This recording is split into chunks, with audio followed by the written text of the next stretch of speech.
Bureau of Barangay USA. Ano nireklamo mo? Ay, puro lalaki na interview mo. At saka, Babae. anong missing ko? Tomboy. Ikaw ba, related ka ba kay Aiza Figuera? Sa pamilya. Ang pamilya tunay yan. Isa sa mga sesionista natin yan eh. Tanong ko, ano po ba pangalan po ninyo?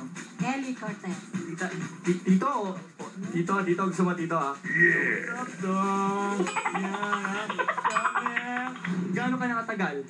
Dito sa Amerika. Hindi, na tomboy. Tomboy since birth.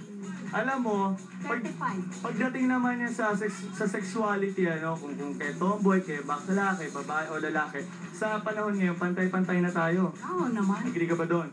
Yes. Kaya naman na yung pinaglalaban, binigyan ko ng pansin dito sa ating barangay, USA. Punta ako sa barangay. Masaya ka naman. Masaya. Masaya. Pagdating na panahon, baka ikaw at ako. Ay, hindi ko na nga alam eh.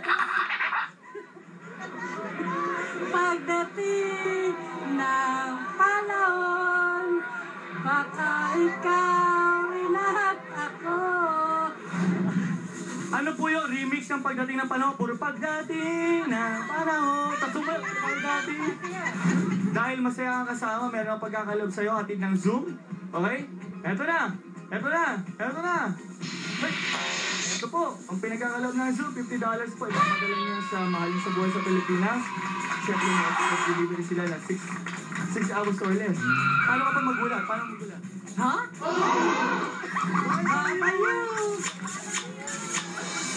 Thank you for joining us here in TLC Connect at salamat sa patuloy na pag-participate sa aming discussion sa aming Facebook page. Well, bukas, isang welcome surprise ang naghihintay para sa isang lucky subscriber.